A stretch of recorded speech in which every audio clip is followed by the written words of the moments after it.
I am so glad that you guys are all here. I'm really excited about this topic, co-regulation. It's something that I see a lot of issues. I have a lot of questions in my practice. I've been a pediatric OT for 32 years. I've been a mom for 27. So even though I got a lot of education, both in my OT degree and my master's in education, I feel like I really learned a lot in working with families and children and through having my own children. The things that work, the things that don't work, the things to do, the things not to do. So I'm hoping to share little bits of that with you tonight. My goal for you is to have something that you can take with you tonight. A couple strategies you can use tonight if the kids are still up, tomorrow morning, just some things that you can start thinking about and using immediately. So that's my goal.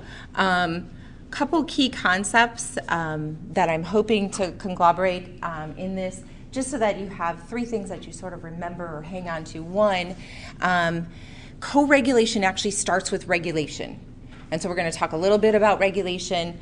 And I have a visual that talks about you have to put your oxygen mask on first. And I'll go over that one, but just kind of remembering that we need to kind of come from a regulated place if we're going to help facilitate the co-regulation with our kids. Accessing your superpowers. These are nothing you have to go out and get. These are all things you have within you, probably stuff that you have used, but hopefully some other things we can just kind of hone in on to use more of their superpowers. And then expanding your toolbox. I always talk about our toolbox. I feel like when I went to college, I got a small toolbox of here's some things to do when you're out there in the working world. And then every child that I worked with, I learned new things. I kept adding to my toolbox. And you just want to kind of keep adding to that toolbox of ideas. Sometimes something that works today doesn't work tomorrow. Kids are always changing. I feel like my kids grew and developed faster than my parenting skills did. So I found a strategy, it worked. I was like, yes, I'm there. And then 3 months later, that strategy didn't work at all. They had moved on, they had cognitively moved past that strategy, and so I needed a new strategy. So just having more things in your toolbox. Plus, kids are different every day. What bothers them today sometimes doesn't bother them the next day or is more overwhelming the next day. So having a couple different strategies to try in those situations. Like Sarah said, you're going to get copy of the slides. At the end of the slides, I added some additional information on more tools. I'm just going to go over one tool because we don't have a lot of time tonight. And some more information on your bucket. I always talk about your sensory bucket. How full is your bucket? That kind of determines both for us as parents or caregivers, but also for the kids, how much you can handle. If your bucket is at the overfill line and the next thing that comes in, you're going to have a hard time handling it. Same with your kids. If you're at that just right fill line, something comes in, you're like, yeah, I got this. That's not too bad.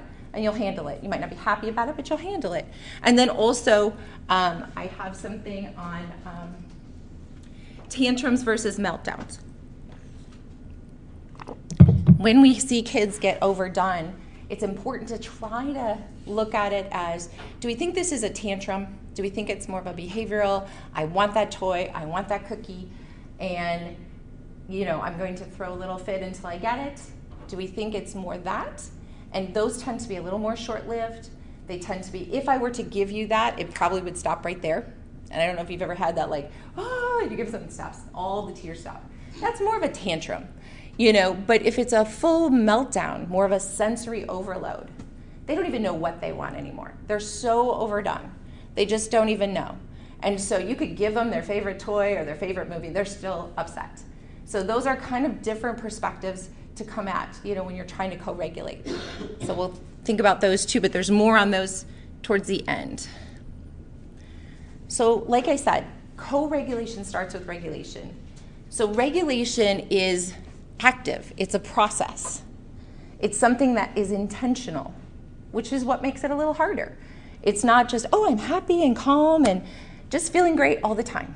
It's more of a, how do I get back to that? This thing came at me, how do I stay cool? How do I stay calm? Same for the kids, right? So figuring out how to make that process work for us and then how to help our children through that process. One of the things that I use when I'm working with kids that helps me to explain regulation is zones of regulation. There are many different things. There's thinkables and unthinkables. There's 5 steps or 5 points of regulation. There's a ton, but we'll just do this one today. This is a real easy one. There's tons of information on the internet about this. There's even videos. Anybody seen that Inside Out movie? So there's a Zones of Regulation Inside Out video. And so if you go on YouTube and you Google that, or not Google, but if you go on YouTube and you look that up, it'll come up and it shows each of the characters when they were in a different zone. It's a great teaching tool for kids, and there were several of them. So this is a real easy way to just sort of guide your kids to where are they in regulation and to help you. So real quick, blue is just, I'm bored, I'm tired, I'm sick, I'm hurt, I'm just, ugh. Kind of me before I have my coffee in the morning. So that's blue. Green is, I'm ready to learn, I'm alert, I feel good, I'm content, I'm happy, I'm good. Yellow is that sort of, I'm confused, I'm frustrated, I'm sort of overwhelmed. Sometimes the kids, they'll be a little overdone, excited, a little too much movement. Maybe I'm nervous, maybe I'm annoyed at my brother. That's yellow, but I'm still in control. And if somebody redirects me, I can be redirected pretty easily. I'm still kind of, all right, I'm a little annoyed, but maybe something silly, a little redirection, I'm back. Red is that out of control feeling. And you can kind of see it in your kids' eyes or other kids' eyes, like even the kids I work with. They're just sort of, they leave the body. And they're just in this, I'm completely overdone. I'm not even listening to you. I'm mad. It could go to aggression. Some kids will go to aggression, hitting or pushing or kicking. You're angry, you're frustrated. And so that's a zone that we have to certainly try to help and co-regulate them out, but we also want to preemptively go, they're in yellow. Before they get to red, I'd like to see if I can calm this down. So just kind of some different zones of regulation that we're going to talk about. When we talk about the zones, we talk about ourselves too. I always tell the kids, I go through all these zones pretty much every day. There's some moment in my day I'm calm. There's some moment in my day that I'm tired and just want to go back and lay down. There's some moment that I'm frustrated, and there's moments where I'm mad or I'm upset. It's what I do with those emotions, right? I think that the kids don't think we go through these because as adults, we try our best to stay kind of even keel. And so it's really important that we sort of demonstrate and show them that we're doing it. A lot of times when I give this to a family, I'm like, put this on your fridge. When you're feeling these, say it out loud. Because we don't talk about it usually. But like, oh, I'm really frustrated. I'm in the yellow zone. I'm going to go sit down for a minute. I'm going to get a drink of water. So that the kids know we're going through this and I have a strategy for that. So that's kind of how we do that. With that in mind, how many people have flown on an airplane? Most people. So when you go on the airplane and they go through the whole, here's how you put your seatbelt on, the mask drops down, if there's a change in cabin pressure, put your mask on first before you put your child's mask on. When I was thinking of what I wanted people to visualize when I say co-regulation starts with regulation and it starts with yourself, this is what came to mind. They always say put your mask on first, and I thought, that's really weird. I want to save my child. I want to help my child. I'm going to put theirs on first, right? And then I'll get mine on. But they have you put it on for a lot of really good reasons, and those same reasons are why we need to kind of look at our regulation when we're trying to do co-regulation with our child. So in that event, when the plane is topsy-turvy and they say the masks are going to come, and those masks come down, they're scared. You're scared, they're scared. Everybody's scared. So it's going to be really hard to wrestle this mask on them, right? They're kind of upset, freaking out. You're feeling a little overwhelmed, maybe short of breath. And so you might have a hard time putting their mask on for them, and they're fighting you. So you've got both sides going. At the same time, we know in all of our training and all the research, kids watch adults. They imitate adults. They want to vacuum. They want to sweep the floor. They want to stir the pot. They want all those things. So if we don't have a mask on, and they're already nervous, and then we're trying to put this mask on them, they're probably wondering, why would we? Why would we put this on? If we put the mask on first, A, we can take a couple deep breaths and breathe a little calmer. B, we can show them, look, it goes on like this. And, oh, look, it's an elephant trunk. Or I talk like Darth Vader with it on, okay? And they start to relax, and then they are more willing to put it on. Because if we go into fight, flight, or fright, we can't help. And if we pass out because we don't have our oxygen mask on, we can't help either. So that's why we want to think about where are we in that moment. And it's really hard. I think this is the hardest superpower, is thinking about where are we and can we find an anchor in ourselves? Because usually when they're getting upset, we're tired, we're frustrated, we're worried, we're anxious, and we're trying to help our child. So we want to figure out where are we, and then how can we calm ourselves and get to that calm spot so we can co-regulate, so we can share that calmness. So co-regulation, and this is like the big textbook definition. It's a little wordy, but I do like it, and we're going to pull our superpowers out of this. So co-regulation is a variety of responses. One is a warm, calm presence. Again, it's a superpower. This is hard, right? How do you have a warm, calm presence when they're melting down? When they, chucked a toy, when they've maybe hit you or hit their brother or sister or whatever. So this is really hard. But I'll give you a couple strategies for doing that. Your tone of voice. We need to have our mom or dad voice if there's a safety issue or a behavioral issue, but we also need to, if we're trying to calm them down first before we get to that behavioral part, we need to look at what is our tone of voice. That verbal acknowledgement of distress. I hear you, I see you.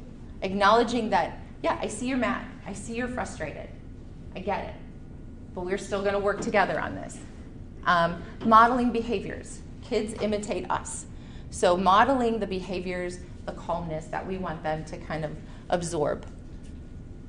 And then providing a structured environment that gives us both emotional and physical safety. So having that structure embedded all the time, but then also within that situation. Like I said, these are going to be our superpowers. So we're going to jump right into the first one. So a warm, calming presence. So your posture. Is it intimidating or is it more of a calm and welcoming? If something's gone on, and think of yourselves, I like to think of how I feel too, if your boss or whatever, if something's gone on and somebody comes up to you and they're like, that doesn't feel overly, sorry, I got too close, but that doesn't feel overly warm and intimidating. But sometimes we're trying to be like, just stop, and so we come in and we're close. But it's not necessarily this, let's work together, you and I regulate, let's get calmer. So thinking about, what presence do I want? Do I need to kind of get down on their level? Do I need to look eye to eye, right? That standing above can feel very intimidating. If you have somebody that's already in fight, flight, or fright, and then you stand over and intimidate, that's going to actually add fuel to the fire. So thinking about where you want to be. Eye contact. 2 ways to go here. One way, we always talk about direct eye contact. We want direct eye contact. And it is nice, and sometimes you want to get down on their level, and you want to get that eye contact. But sometimes, and I don't know, for me this happens, I don't know if it happens for you, but sometimes you don't want somebody looking you right in the eye when you're really upset. You just kind of are like, I'm mad, I don't want you right in my face. So being able to see them, I can see all of you over here without looking directly at you. So I can give you some presence, but I'm not staring you down. Again, a little more calming. Facial tone. Generally, I don't know about you, but I get real tight in my jaw joint, and I kind of get that granite face, like, because you're mad, you're upset, you're worried. And so looking at ways to just relax that a little bit. Breath. Breathing is so important. One of the things they talk about is more breath out than you actually bring in. Anytime you do yoga, they always talk about that long exhale. There's actual biochemical things that happen in your sympathetic and your parasympathetic nervous system when you take a longer exhale than you take of an inhale. And if you think about it, when you get mad, you really breathe fast like this. And so you're all inhale with no exhale. So focusing on that exhale piece, and we'll talk about some fun ways to do that with our kids. Counting to 5. 1, 2, 3, 4, 5. Giving them a minute to respond after you've said something, giving you a minute to calm before you say the next thing. Finding your own calm space, and this is something you need to think about before. It could be something you think about tonight or whatever, like how do I get that momentary calm in the moment What can I think about? What can I do? And then being aware of heart rate, your heart rate, but also your child's heart rate. When they get upset, their heart goes so fast. If you've ever held your child like close to you when they're really bad, their heart is like pounding out of their chest.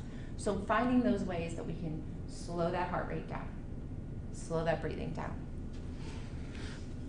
Some of the tools for these. The breathing tools are fun because most of the time if I've told kids, take a deep breath. I don't want to take a deep breath.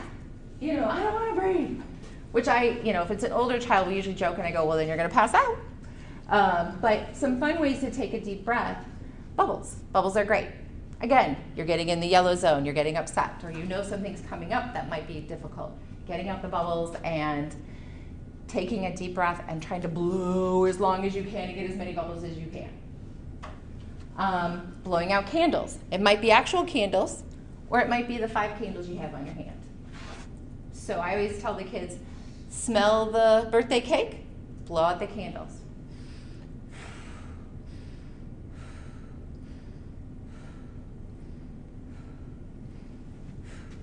Real hard to still be at that same level of intensity if you've blown out those 5 candles, even if they're not long blows, And these you have with you all the time. So when you're standing in line at the grocery store, when you're at the mall, this is really handy. They have these as well. Suck and blow through a straw. So we do a lot of games at OT, sucking and blowing through the straw. You can little pom-poms on the table and blow them across the table at each other. Again, another great one when you're in the yellow. Hey, let's do this pom-pom game. Kind of distract away and move over to something.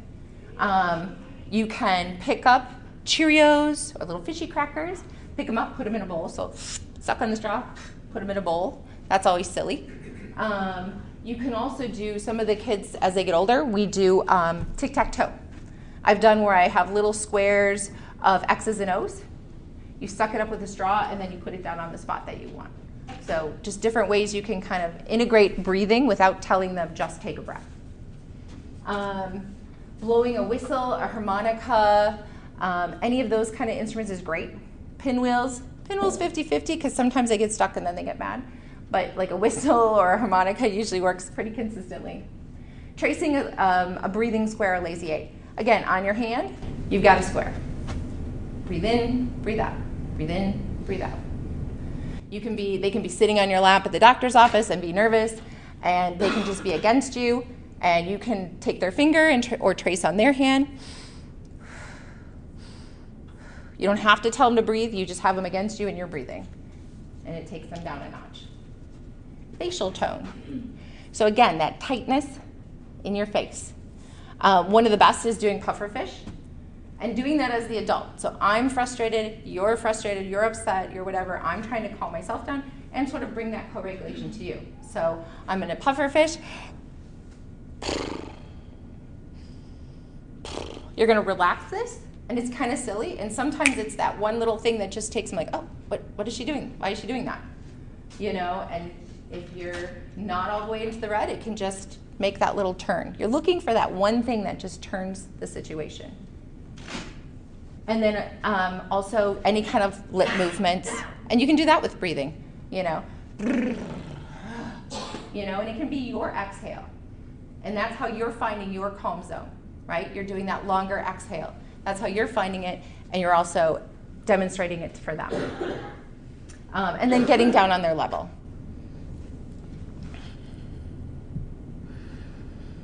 Tone of voice is so amazingly powerful. I work in the schools as well as outpatient, and sometimes you hear the teachers yelling above the kids, and other times you hear the teachers just go really soft. If you can hear me, come get a sticker. If you can hear me, come sit down by me. And the kids are what? And it's amazing how it works. So you can do a soft voice. It can be firm. It can be directive. Here's your inside voice. Right? Sometimes it becomes even a whisper. If I think they'll come to me, I'm like, come here, I want to tell you something. And I'll whisper, she's dance. And they're like, what? And then they're doing it before they even realize they're doing it. Or if they're not going to come to me, I'll go up to them and say, I got to tell you something. And I'll tell them a secret. You're still giving the direction, but you're changing the whole dynamic. And it's really crazy how it works, but it does. I've used it with my own kids, and I use it all the time in the sessions. It just sort of breaks it. It's not 100%, but it does really work nicely. Your tone. We all know tone of voice. And again, Sarah was talking about this is mostly for younger kids, but if you have those preteens, teens, tone of voice becomes a big deal. You get a lot of tone of voice from them, but it's back and forth. So using your calm voice, bringing your tone down low, even if it's coming back at you at a different way, just continue putting back out there that calm tone of voice. I hear what you're saying. You still can't have the car. So just using that calm voice, that tone. Again, these are superpowers for a reason, because it's not easy. It's not easy when you're tired and frustrated, and it's not easy when they're upset. But if you can sneak these in, it can give you that turning point. The amount of words. When I worked for the county, I was able to co-treat with speech therapists, and they were constantly saying, less words, Chris, less words. Just say the couple words, the 1 or 2 words of what you want them to do. Instead of, don't put your feet on the other, feet down, nice hands, calm voice, calm body. So really just using those key words, because the more words we use, they can't process all of it. The more we're in fight or flight, the less we can process language. Doesn't matter if your child is fully verbal or not. If you are overdone, you're not going to hear everything the person said. And then you might even only hear the end words. Don't hit. Maybe I only heard hit. Maybe, so really nice feet, calm hands, maybe even taking their hands. If a hand's coming at you, grabbing the hand, nice hands. If feet are coming, gentle feet, calm feet, inside voice. 2 words. Say it once, count to 5. The other thing that the speech therapist taught me was it takes time to process the language, and it takes even more time if you're upset. So if we're like, quiet feet, quiet feet, quiet feet, quiet feet, every time we say it, they start the process over of hearing your words. Quiet feet. Count to 5.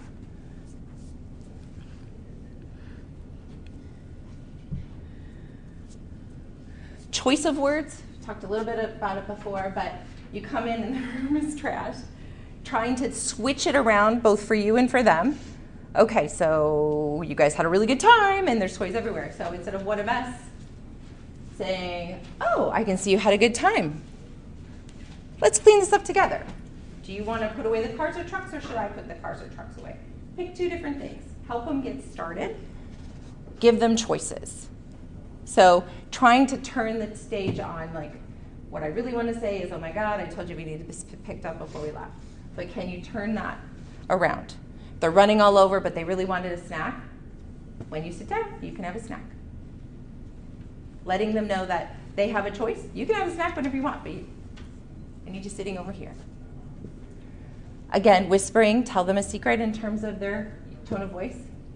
Counting and giving them time to process their information. Also, when I worked for the county, I had the opportunity to work with some amazing music therapists, and they taught me transition songs. I am not a good singer, but I can tell you transition songs work like the Pied Piper. You start singing what you want them to do, and it's amazing what you get. You're trying to put on shoes, they're fighting you with the shoe. Time to put your shoes on, shoes on, shoes on. Time to put your shoes on, then we go. And you just keep singing it, and all of a sudden the shoes are on. It's really weird. You can sing any tune that you like. You just change the words. Time to put your coat on. Any of those. Anything, any child song that you feel would be a good rhythm for you. We're transitioning. A lot of times in our office, we start in a big room, and then we go to a small room. We are walking, we are walking, we are walking down the hall. First our right foot, then our left foot. We are walking down the hall. Again, I don't have a great voice, but it works. So anything you can sing. I think it surprises them. I think music is very encouraging, and so I think it just sort of changes the tide for them. And then using your first thens instead of a don't. First this, then that. Verbal acknowledgement of distress. I think this is a really important one as well. sometimes hard to do as well. But keep the words simple. Keep them short. I see you. I see you're mad. I see you're frustrated. I hear you're mad when they're screaming. I hear it. Do you need my help? Right? There's been a lot of research and literature out there about talking about I think the first thing we tend to say is, you're okay, you're okay. But if you're really mad, I guess I think about it again for me. Like if I'm really mad, somebody in a meeting just said something and it really offended me, I don't know that I want somebody coming up and touching my shoulder and go, you're okay. I'm like, no, I'm not. I'm mad. Right? Or if I'm really sad, something happened and somebody hurt my feelings or something happened and I'm sad and somebody's like, you're okay. No, I'm sad. I'd rather have you say, I see you're sad, or I'm sorry you're sad. How can I help? So acknowledging that, yeah, you're sad. If they come to you and arms and legs are coming and kicking, and giving yourself a safe space, giving them a safe space. You know, when you're calm, I can talk to you. When your body is calm, I can talk to you. So not having them kicking at you, trying to keep a safe space between the two of you, because that just keeps everything going. And it makes it harder on you too. I've gotten clocked by both clients as well as my own kids a couple times, really good under the chin. And it's hard to hold in your own fight, flight, or fright when you get clocked a good one. So giving yourself that safe space, giving them that safe space so that you can keep your calm space. And again, using the first thens.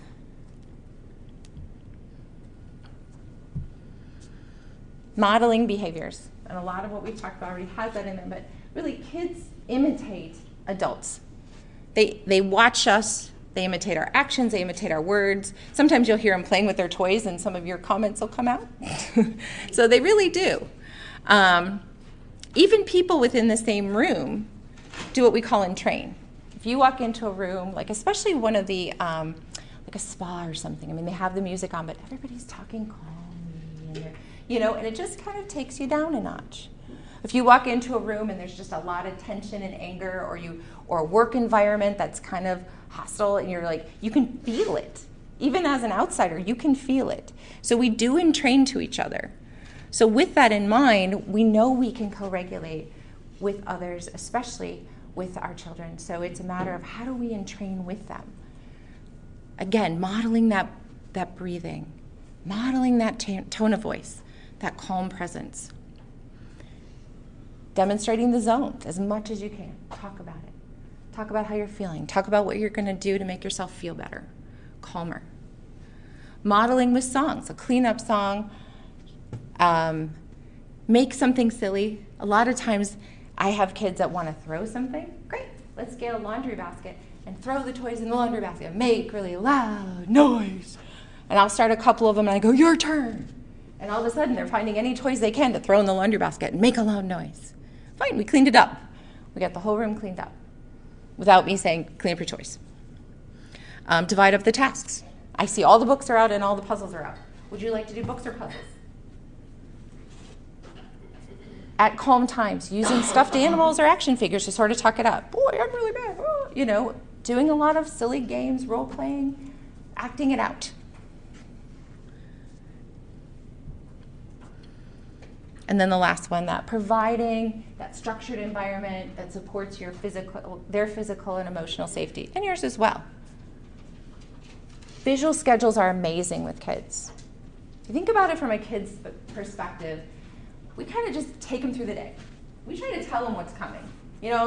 Later today we're going to go here. Well, later today is what? I don't know what that means, But we just kind of sloop them through. They don't have a lot of choices. They don't really know what's coming. So a visual schedule, it could be pictures. So it could be pictures of things, or sometimes just even written. Even if they can't read, just talking about, we're going to brush our teeth, we're going to eat breakfast, and then we're going to play outside. And you can just erase it as you go. I use dry eraser boards all the time, just those little ones, and then you can erase it and use it again. Short, no more than 4 things. If there's regular things you do, you can have pictures of them. Now that our phones, our cameras, we can take pictures, just so they know what's coming. And then embed a choice in there. What's something you want to do this morning? Well, I want to play with my trains. Okay, breakfast, get dressed, trains, and then we're going to go to the store. So they know what's coming. You can cross off as you go. They know where they are in the morning. And you can have another one in the afternoon. Heavy work, the proprioceptive input, and that's the input from your muscles and tendons that cross your joints, is calming. It actually increases the serotonin in your brain.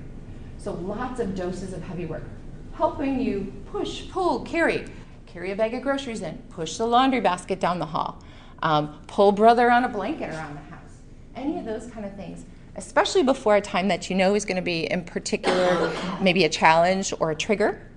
But also when you see, ooh, yellow's coming, I see a little yellow here. Let's try to get some of that heavy work. I have a handout that I'm going to give you later that has a bunch of different activities. Terry LaGuardia and myself had made that years ago. It's part of Connecting for Kids, but it's just got some quick, simple ones on there, but they're great to have. Having sort of a calm, cozy spot. You know, maybe they make it. You know, maybe it's a little tent. Maybe it's a blanket and a beanbag and some pillows and stuffies. When you're feeling overwhelmed, you can both go there and read a book. This is kind of more when you're in the yellow and it's like, okay, we need to take this down. Let's go. Get your favorite book. Get your Snuggie. Let's go sit in this spot. But then also having a safe space for them to let it out, right? If they're really having a hard time, if they're in a safe space, you can take a step away and just, get all of that out. Sometimes we're right in there and we're trying to help them and we're talking to them and we're trying to be there. It's like maybe just giving them quiet and 2 steps away, knowing that they're safe, maybe even not making eye contact anymore. Just they're there. When they're calm, going back and checking in. I talk a lot about happy and healthy choices. A lot of times we talk about good and bad choices with kids, but I've sort of expanded that to healthy, happy. Is this a healthy choice? Is throwing a toy at somebody, is hitting somebody, is, using your mean words, is that a healthy choice? Is throwing your toy a choice that's going to make you happy? You throw your toy, it's either going to break, or in my house, if you threw your toy, it went in the closet for a day. So is that going to make you happy? I see you're mad and you want to chuck something, but let's find something else. So think about this choice. Is it going to make you happy? Is it a healthy choice? And then the natural consequences of actions.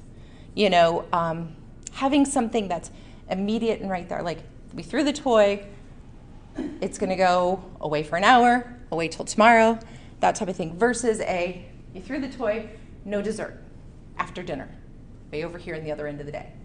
Because then sometimes what happens is we're upset here, but then when we get to dinner, we've forgotten about here, and now we're going to get upset again because now we don't have our dessert. So trying to find those natural consequences that make sense with what happened right then and there.